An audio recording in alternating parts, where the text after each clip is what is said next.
Many of your employees are concerned about it because they didn't think it should happen. They knew it wasn't right, and they knew it wasn't being reported. What do you have to say to that? I don't have anything to say to that. We didn't do anything that was inappropriate. Tonight at 11, Susanna Frame confronts a Hanford executive after the King 5 investigators get a hold of a piece of video officials at the site never wanted you to see. So the video shows Hanford workers violating state and federal law by dumping thousands of gallons of contaminated water right into the soil, and then making things worse by trying to keep everything a secret. How did the land skirting this beautiful stretch of the Columbia become the most contaminated place, not just in the country, but in the entire Western Hemisphere? Here's how. By dumping. For 50 years, while Hanford workers were making material for nuclear bombs, they were hastily tossing out toxic wastes left over from production. 444 billion gallons of radioactive and chemically contaminated liquids dumped right into the soil and river. Think about it this way. That's the equivalent of nearly 700,000 Olympic-sized swimming pools full of harmful liquids carelessly dumped, without regard for the environment, the workforce, or the public. We knew that they were dumping massive quantities of liquid waste. In the early 90s, Representative Jerry Pollitt did something about that. His nonprofit, Heart of America Northwest, sued the U.S. Department of Energy and won, making it illegal to simply toss out liquids at Hanford. So, all that dumping stopped 24 years ago. At least, that's what everybody thought. Oh my God.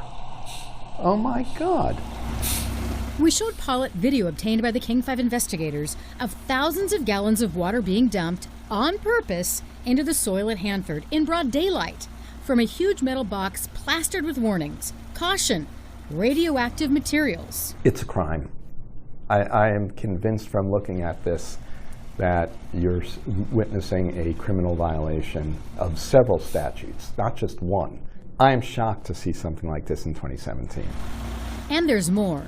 That first dumping happened on August 17th. Then we obtained this blurry video of it happening again on August 21st, when workers emptied out 2 more poisonous boxes of water.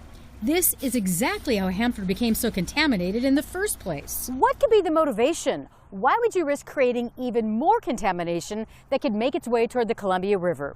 We've discovered this document that might provide an answer, and it has to do with money. We found the crews who work for the government contractor Washington River Protection Solutions, or WRPS, were in a big hurry to get the water out of those boxes. They needed to put these nuclear waste hoses in them and send the boxes on to this landfill in the middle of the Hanford site. And there was a carrot attached to getting that job done. This document spells out the numbers. $58,000 paid to WRPS for each hose safely dug up and put in a box, with a total on the line of more than $1 million.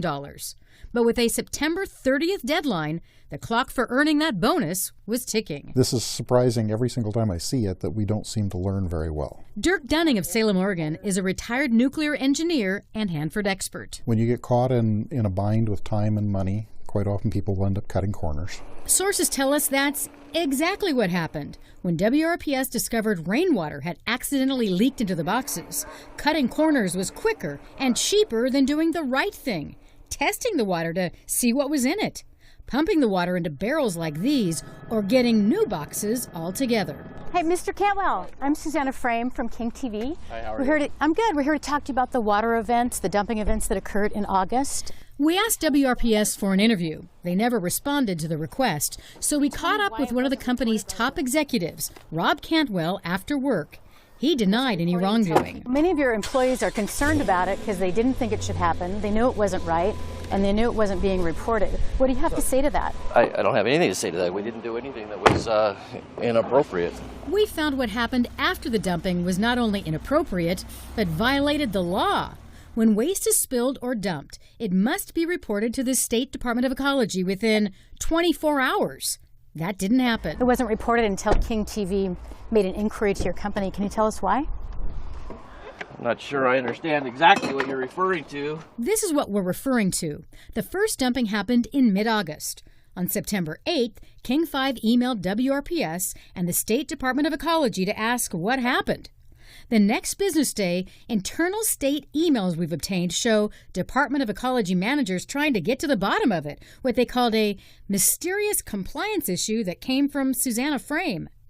The next day, WRPS finally notified the state. Timely reporting is one of the requirements. John Price is the state's compliance manager over Hanford. You want to know why you weren't notified right away. Right. We would ask for their explanation, and there may be a legitimate explanation. There may, I don't know. Department of Ecology inspectors showed up on site without warning, taking samples and asking questions.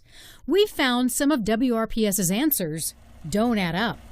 The company told investigators that during this event, they dumped just 200 gallons from a contaminated box. From the looks of it, that thing's over half full. Dirk Dunning looked at the measurements and angle of the container.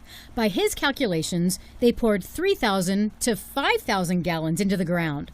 Workers on site that day agree it was thousands of gallons, not a few hundred. That's just wrong. That's silly. If they're going to drain a container like that, they need to at least have said what it was they actually did. You reported 200 gallons were dumped, and we know it was thousands. What do you think of that? I'm not sure that you understand all of the facts. Well, why don't you help us understand them? Hanford's cleanup is decades behind schedule and billions over budget. Some of the problems, like leaking tanks, are massive compared to what we see on these videos. But the experts agree, if the Hanford culture allows for violations like this right out in the open, what else is going on that we don't know about? And when you're spending billions of dollars to clean it up and you're under such scrutiny, it is totally shocking to me to see such disdain for basic environmental protection standards. So, what happens now? The State Department of Ecology is investigating. They expect to issue a report in the next few months. They could issue a citation, do nothing, or levy a fine. We found out late tonight that the soil samples that the state inspectors took when they came out for that surprise inspection, they did come back and did not show that there were toxins in the soil. We do know, though, that at the other location, radioactive contamination was discovered on the ground.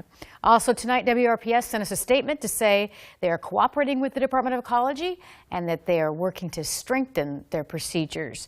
In addition, I do know that the Attorney General's Environmental Crimes Unit is interested in the videotape. They want to see it, and they won't ever say if they're conducting an investigation or not, but that's where the potential criminal investigation would come from. All right. Susanna, thank you. Yeah, thank you.